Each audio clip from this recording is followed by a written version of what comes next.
Diajar aksara Sunda. Bagian katilu, rarangken.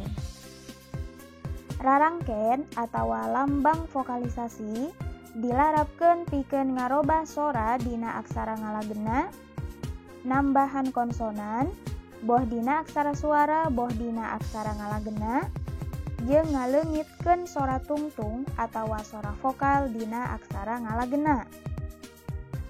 Rarangken dina aksara Sunda aya 13 anu kabagi kana 3 bagian.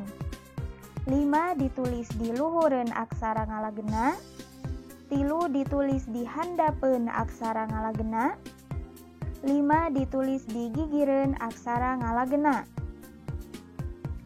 Anu ditulis di luhureun aksara ngalagenna, hiji, panghulu.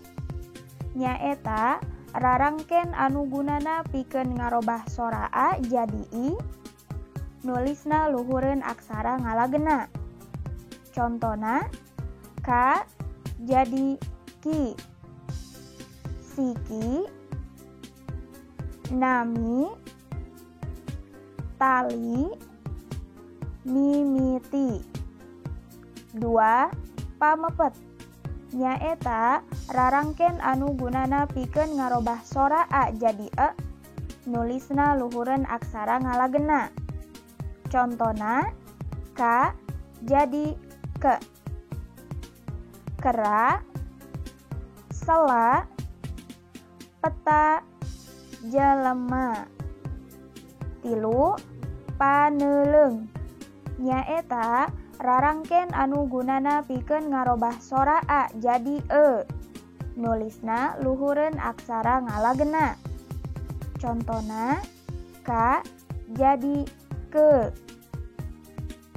Ayeuna, baheula, ide, seuneu. 4. Panglayar.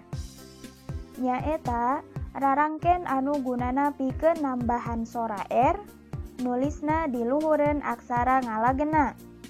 Contona, K jadi Kar. Karma, sarta, lapar, mayar. 5. Panyecek.